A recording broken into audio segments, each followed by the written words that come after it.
Hello, it's me, Annalisa, with my spiritual friend, and I'm waiting to see if anybody joins here today. Hello, hello. So today is not about readings. It's just going to be another, spiritual chat. And if you're looking for guidance for your own, hi Sherry, for your own development, and you're going to have to go through the list with me here, my Invisalign. Hi, Ken. So, I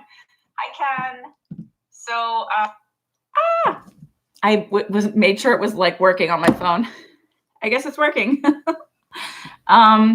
You're welcome, Daisy. Yeah. So something I found like really kind of cool is I totally believe in the law of attraction. So I'm just sharing this with you because I was all excited about my breakthrough.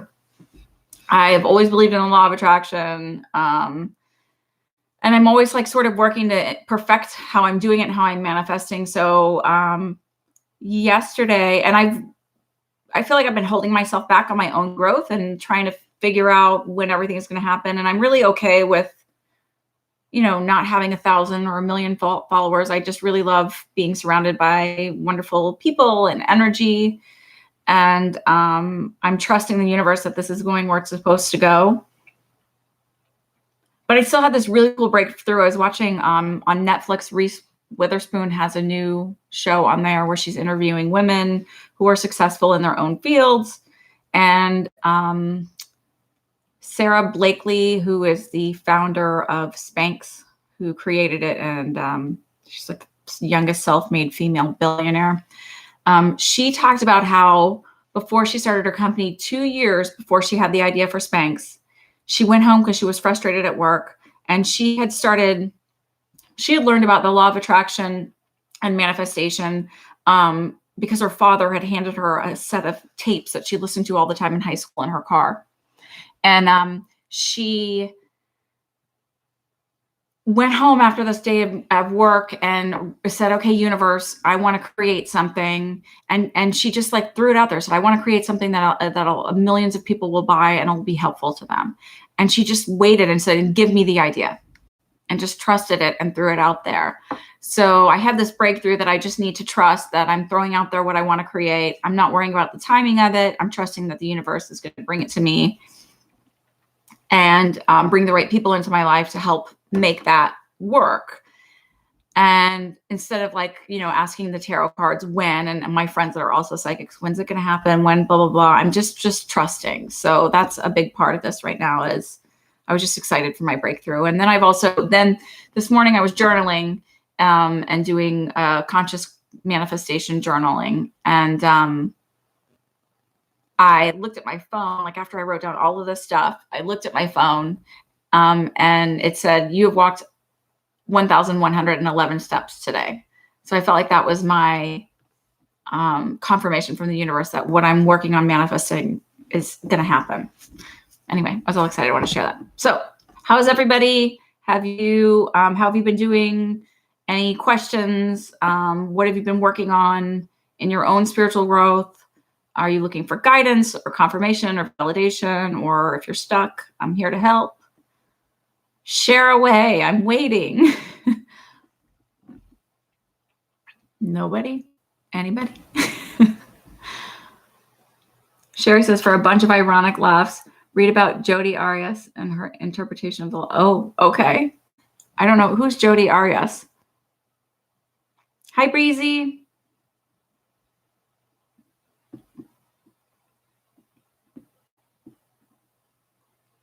So does anybody have anything that they've been... wait. I'm trying to think. I was thinking, no. Okay, I'll have to look her up, but that's scary. You're stuck? Hi, Mojo. So where are you stuck at? Oh, there was a big trial. He was a very nice guy. I'll have to look it up. I mean, the name is familiar. I don't know. That's also, does the law of attraction exist? Yes, it does. Everything you put out there puts back to you. And you know what? When people talk about it's not in the Bible, it is in the Bible. And in fact, There's an author, Frances Scovel Shinn. She died in 1940 or 1941. And she was writing about the law of attraction. And she actually has in her writings, because this is what she was familiar with, she has passages from the Bible where it talks about it. So it is what you put out there does definitely come back to you, good and bad. So if you focus on the negative and you focus on the lack thereof, then you will continue to lack and you will continue to have negative. And if you focus and have gratitude on all of the wins, it comes to you, and you'll start to see it in small ways. When people are trying to manifest love, I always say, recognize all of the forms of love around you. So you want to see the kindness in the little ways too, because kindness is a form of love. So someone holding a door open for you, the love that you have with your family members or your friends, that is love, and that will attract more love into your life and the romantic love you might be looking for. Money, I had somebody say to me, oh, it doesn't work, but they were looking for a job. And it's like, well, they were offered a job and they were offered a place to live. They just may not have thought it was good enough. But the fact of the matter is the universe will provide for you. All you have to do is put it out there. And the most important thing too is choose to be conscious about it. Choose to become aware of your thoughts and your feelings and what you're putting out there. So even if something bad or negative happens, you have to change your perspective on it. Libra girl, I'm not doing readings today. This is just one of the conversations where you can learn to develop your own stuff if you have questions or experiences, your own spiritual experiences. Breezy Living, what are some suggestions for meditating? I get distracted easily. I love the guided meditation, but I really wanted to meditate on my own now. So one tip that I was taught by one of my mentors, his name is Stephen Robinson, is when we would do meditations in the old buildings in the city, and they have the heating pipes that go up through the building, and they're water, and you can just hear cracks and criggles, or you hear noise down the street, is instead of losing your thoughts into that, include it as part of it. For some reason, the universe needs that to be a part of your moment. And so you don't get frustrated by it. You just kind of like hear it, accept it, and keep moving. When you have a thought come in, you can either say, okay, bring that back to me when it's the right time to remember it, or thank you for bringing it in now. You sort of just give it a moment and then come back to your clear thought. I don't do a ton of silent meditation unless it's after exercise, actually, because it's hard for me to get there. I mean, that's the truth. It's hard for me to get there. Because my thoughts are, I have a lot to do. So for me, the guided meditation is really helpful, and it isn't less than. So it sounds like you're putting it as like, if you're a yogi and you're totally in silence, that's the ultimate, but it's not. It's just a form. Good morning.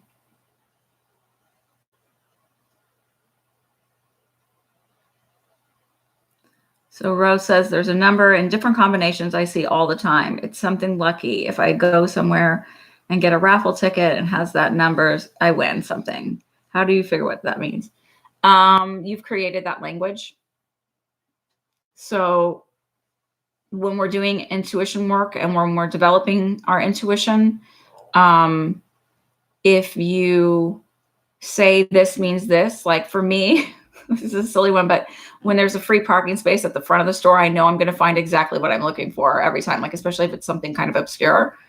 But I've like sort of created that language, and inevitably, because I have that belief system now, it does. So you have that belief system, and when I see those combinations number, I know I'm going to win. And so that's sort of the energy you've put out to the universe and the definition you've set up for it, the rule, so to speak.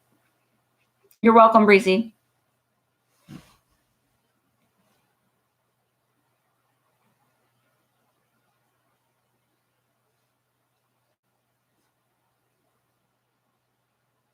Anybody else? We can keep it short today. It's not a big deal. I just wanted to share my exciting, like, feel like a breakthrough with the law of attraction, and like, oh, I need to just do it this way. And I know to really trust it, but I was sort of getting stuck in the how and the timing, and I was sort of kind of getting stuck in the nervousness of all of it. So I wanted to share, like, that I had this breakthrough, and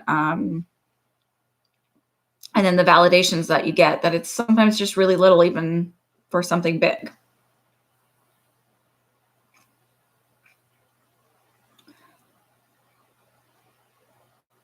What if people around you are against your gifts? Welcome to my world.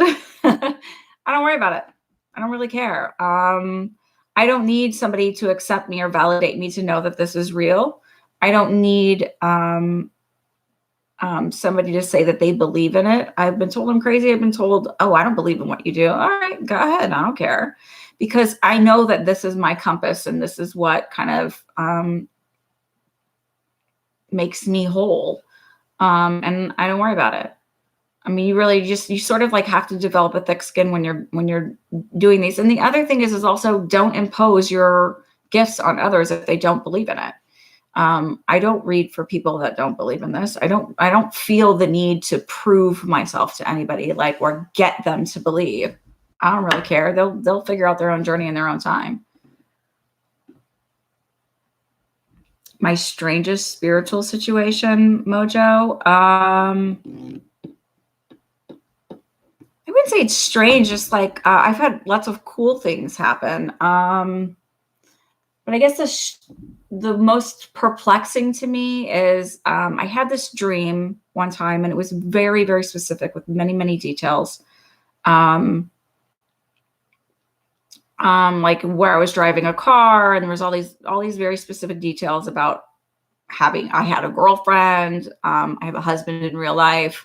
And she was trying to make out with me while I was driving in the car, and I like pushed her off, and she had grabbed the steering wheel. So it sort of made the car jerk. And it's this very specific area, and the roads were these very specific areas in the area that I live. And I was coming around like a curve, and I remember thinking, okay, I know that if I used to jump bikes on curbs when I was in first grade, which I did, and I said, I know I can fix this, do this, and save the car, whatever.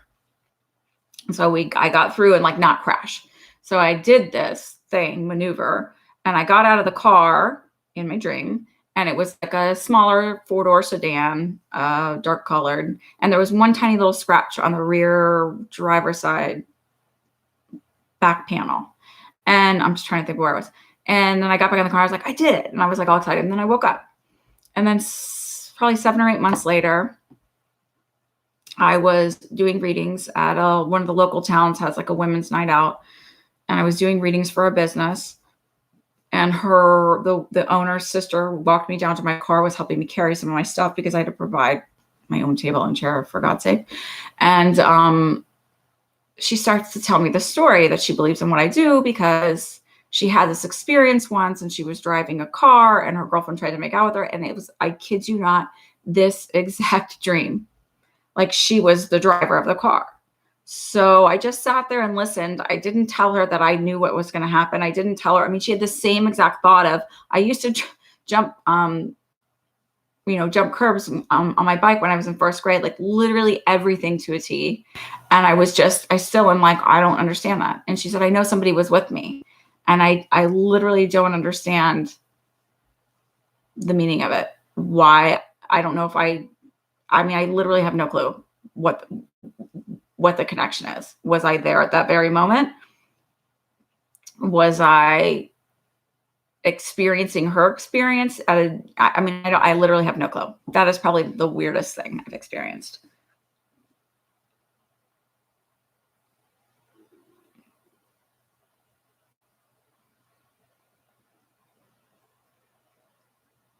Oh, so Rose, you said the spirit guides are trying to send messages. Well, it sort of is, right? But it's not necessarily for that one, right? You've created that language with your spirit guides. So everybody has their own, like literally their own specific language. Now, there may be commonalities where you've read something means this. And so this is the description. Like this is the definition of it. So like, a common one is butterflies mean, what can I thought? Oh, forget it. I can't. So 111, be positive. Certain numbers mean certain things, like, or they'll go to whatever Doreen Virtue's definitions are, and they'll say, okay, so I know if I see numbers, I sort of like start looking them up at Doreen Virtue's things, because that's what I've created with them. But what my feeling is specifically for you, Rose, is that you have created that when I see this number, this happens. And so it does. Actually, when you look at metaphysically in the Bible, when you see the number 6, something psychic will happen. So people are like, oh, 666 is the devil. It's not. It means that something psychic is going to happen.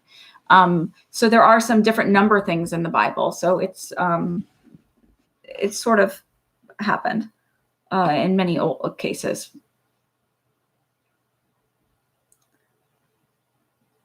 I was walking around in Edinburgh, Scotland back in 2005 when I saw a gypsy wagon.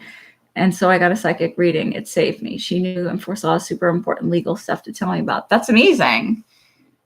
Ironically, the number is 126. I see that one a lot too. But why is it ironic?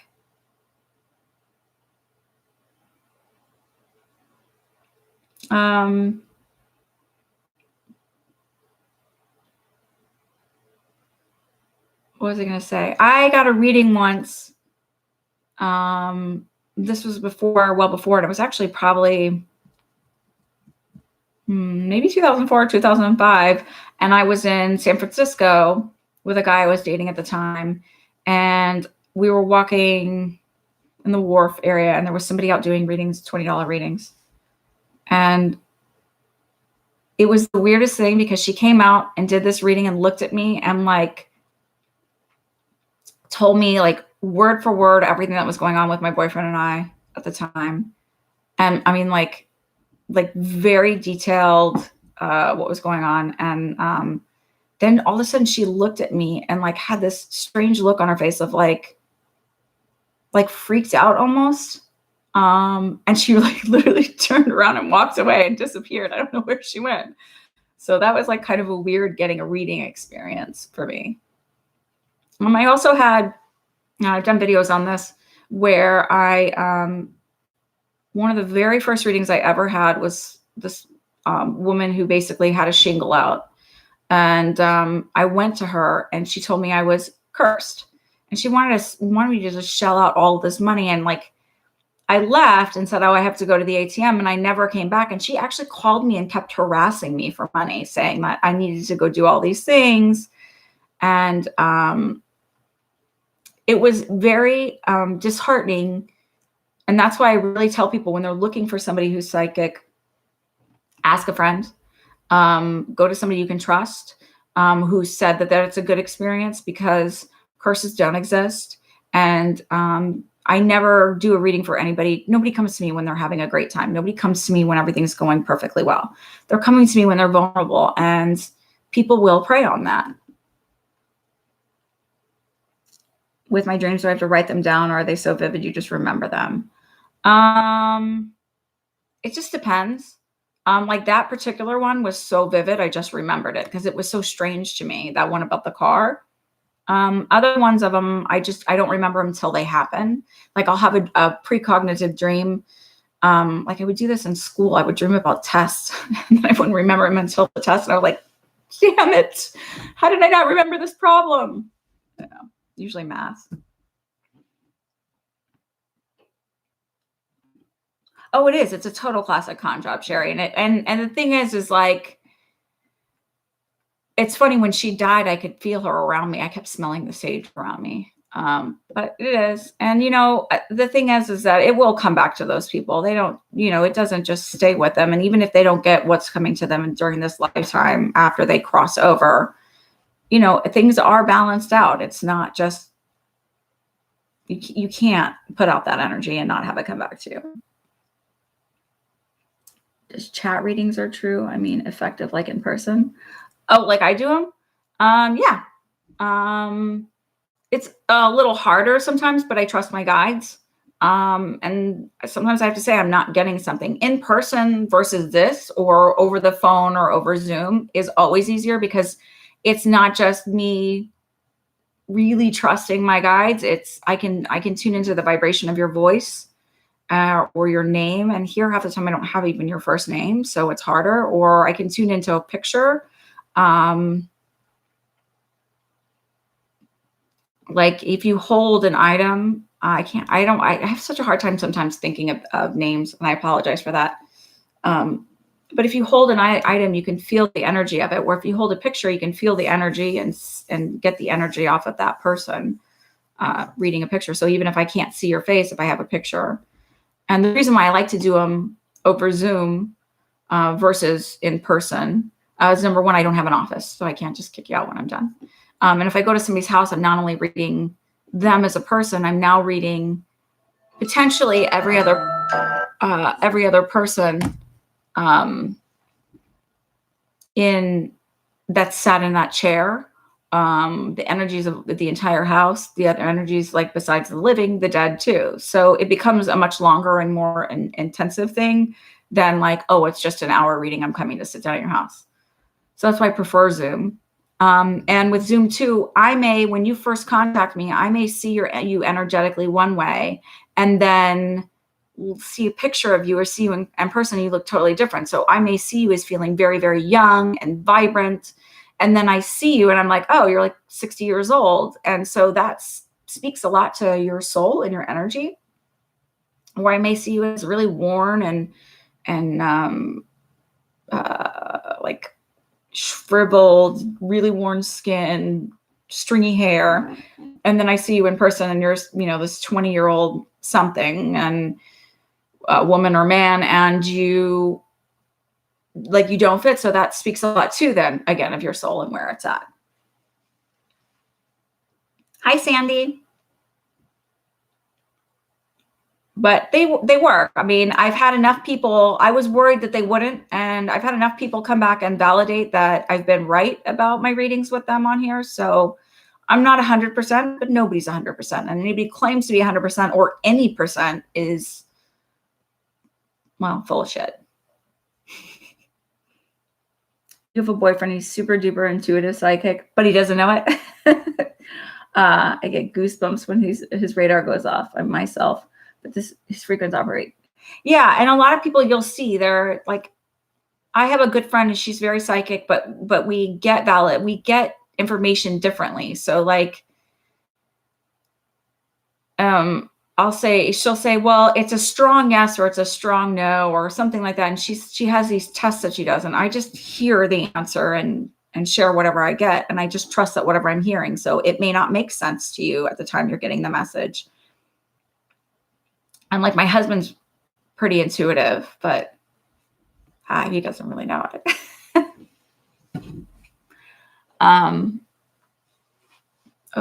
Wearing pajama pants here, guys. I was going to say,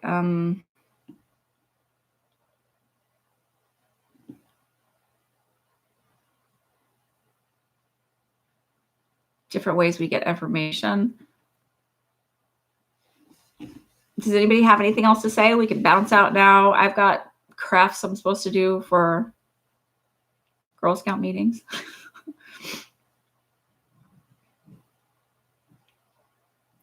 You guys must be busy, quiet. So I guess I'm just gonna, here, okay. I have a few instances where some thought pops in my head and then it comes true. It catches me off guard. I try to be open and okay. So it isn't just coincidence. And that absolutely is your psychic impression. The best way to tell if it's psychic versus just your thoughts is if it pops out of nowhere, just exactly as you explained it, Rose. That's the perfect example of how to start trusting it. And I always tell people, when you get something like that, write it down. So for your own validation, you don't go, wait, did I really get it that way? Or was it this or that?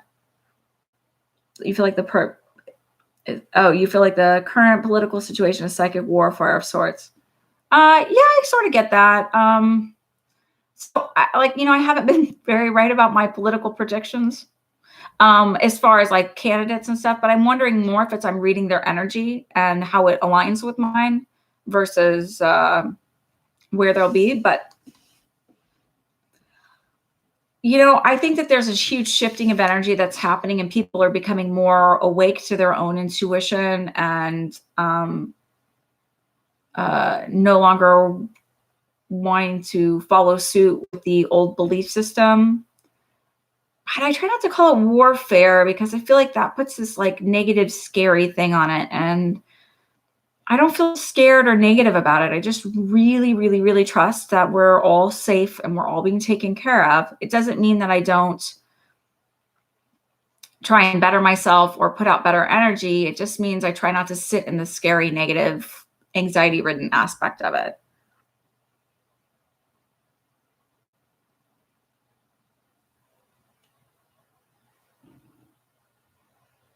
Are you in Ornum? No, I'm not in any psychic websites.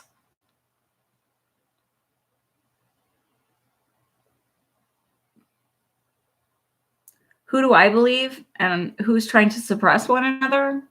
What do you mean by that, Sherry?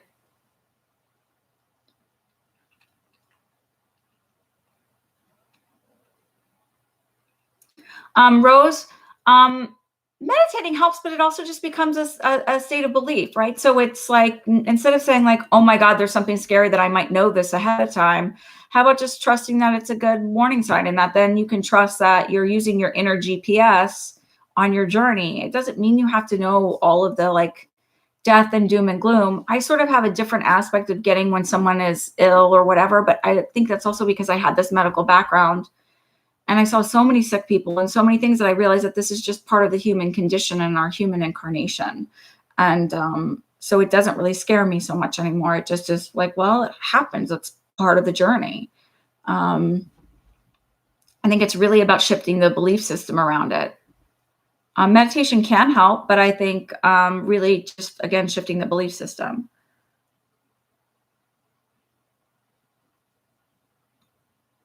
Oh, well, Sandy, thank God for that warning, because there's a reason you're still here. And the dreams that come true is just a form of precognition. It's however you can receive the information easiest. Oh, you were trying not to be political, but Trump scares me, terrifies me. Trump does not scare me. And this is really interesting because I actually think, well, I mean, he's on the darker end of it, but I really do think he believes in like law of attraction and manifesting, because I think he like says, well, if I say this, this happens. And so I think he just, I don't know. I think this is a test of our ability to come up and say, like, is partisan really more important than the good of all? And I believe the good of all will win. I don't know how. I'm just really trusting that. And Trump is unchecked dangerous, right? And I trust that that good prevails. I trust that it does win out in the end. I trust that there's also, in not so good times and not so good lessons or not so good experiences, there's also lessons that have to be learned. And sometimes that's the route we have to go to learn things. So I trust that whatever is happening, we will grow in wisdom from it, that we will gain a sense of understanding from it. And I really do trust that.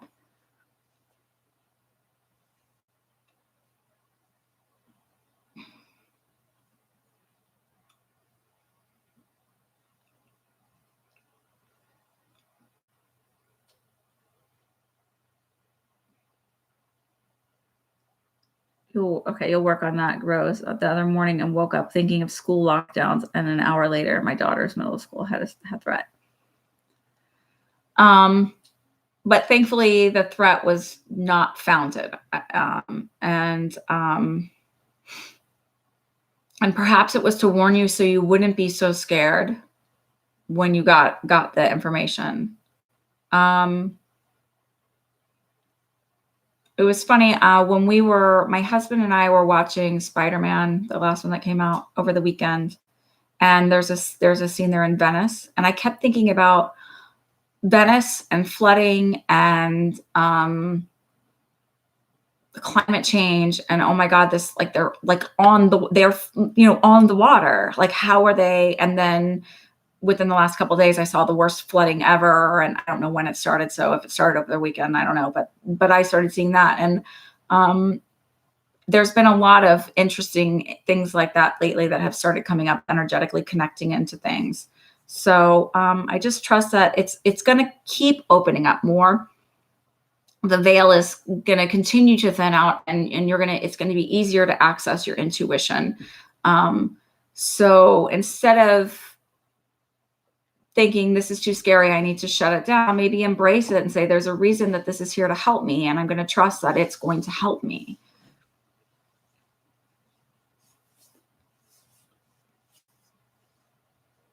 Maybe that's really simple. I don't know, or a simplistic way of looking at it, but I've always had a lot of faith. I've always really trusted my guides. I've always really trusted the universe.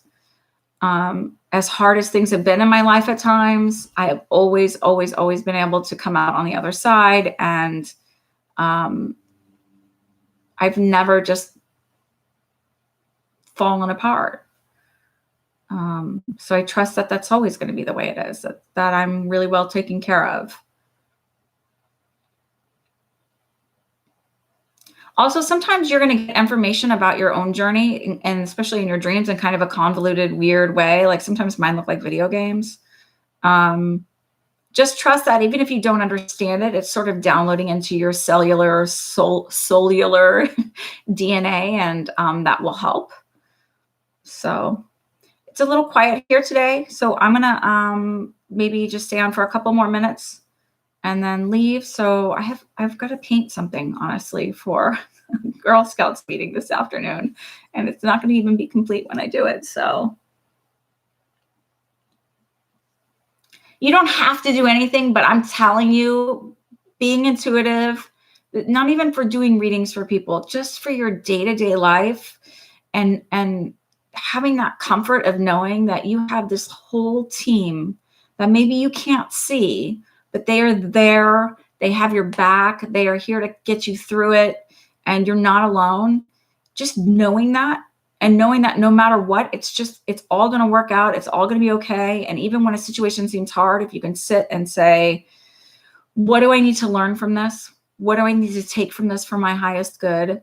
How can I grow from this situation? And try and push it into a more positive aspect, rather than, why does this always happen to me? Poor me. It's always going to be the same. Because when you take that route and you think that way, it will always be the same. It will continually stay there. But if you can take it as, okay, there's a learning lesson here, there's an opportunity here. What can I learn from this? It will push you through into another, dimension, in a sense. How can you contact your guides? Meditation. You can ask to see them in your dreams if you have a hard time meditating. You contact them just by talking to them, but to know that you're connecting in with them and that you're actually hearing them, meditation is really great. And asking for in your dreams, and to easily remember your dreams, like setting the intention before you do it, sort of the law of attraction thing.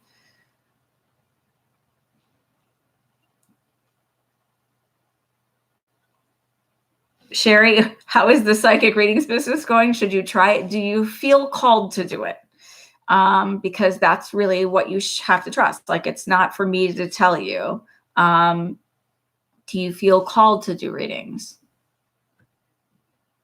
Do you feel called to share this gift with others? And then I also recommend that if you do, it isn't just about what's the question and what's the answer. When you actually do private readings, in my mind, there should be a sense of healing in there, because why else would you connect somebody? It's not about your ego and all of that. I've seen people, they do quite well, and it's about their ego, but then you also look at the quality of their messages. and where they're at. But I guess you get what you get when you go wherever you need to go when you.